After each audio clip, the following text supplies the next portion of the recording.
According to the Harvard School of Public Health, 2 out of 3 adults and 1 out of 3 children are considered to be overweight and obese.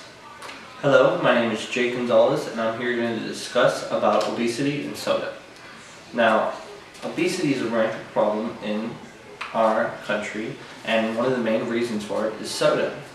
So I would like to propose how a soda tax, which has recently been implemented in Philadelphia, would prove to be helpful in fighting the obesity problem and overweight problem that we are facing in our country.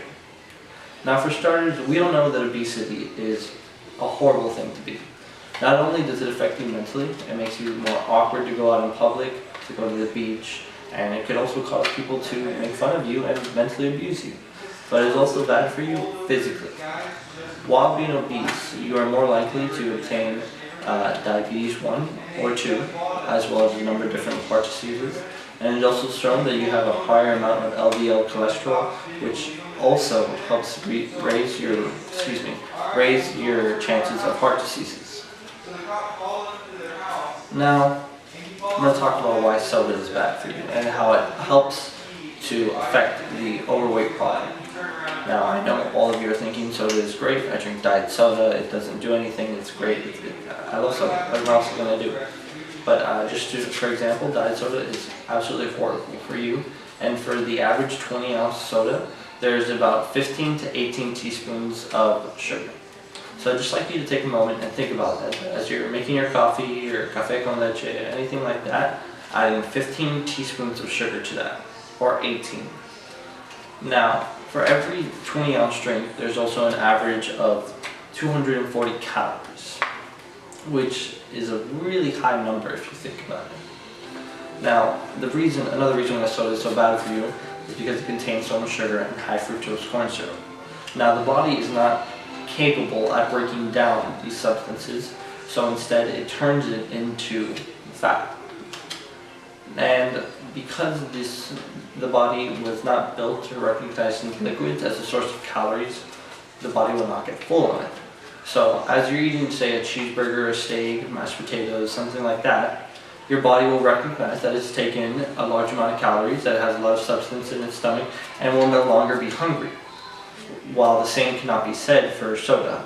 While drinking a soda, you can drink up to 800 calories, and from just little soda drinks as you're waiting for your food, and your body will not recognize that it's full. It has obtained so many calories. Now, I'm going to talk about the benefits of the soda tax. Now, I know many of you are thinking, soda tax is not fair, it's not sane, it doesn't make any sense. But I'll give you an example on how the tax is not a tax on groceries, it's a tax on unhealthiness. Imagine you're at the groceries, you're getting your stuff that you need for the week, and you see 2 drinks, the water bottle and the soda bottle. Now, normally they'd be a little bit of a price difference, not too much. Say this is $2 and this is $2.05. Most people will jump on that, but it's just 5 cents more and it tastes better, and water doesn't really taste like anything. I like something sweet. Now, with a soda tax, instead of this being $2 and this being $2.05, the soda would jump up somewhere about $2.50. And just as an estimate, I'm just giving you an example, don't check my math. Now, I know many of you may be thinking that's still bad for you, but like I said, soda is horrible. So instead of choosing this for $250, it'd be easier for people just to choose the $2 and be healthier. And another benefit of the soda tax could be seen from what Philadelphia is using with the funds. Philadelphia recently placed a 1.5 cents per ounce on soda and is using all funds from that tax to help fund their pre-K program in the inner cities to help support children get a head start on life. Now, Miami could also use the funds. Maybe not specifically for preschool or even school in general, but the funds could be used for a number of different activities in the community or programs in the community. Excuse me. But it could also be used for other areas as well, not just Miami or Philadelphia. Now we have to face the problem. Should we place the tax and move it from the 2/3 of America that are overweight and the 1/3 of children that are overweight to a more realistic number, a more healthy and appropriate number? Or should we continue on as we are? Now, like I said, soda is not able to be digested well. It helps go to your system and it makes you very unhealthy. It creates obesity as a problem, which has a number of different health issues that come with it, as well as mental issues that come with it. And a soda tax not only could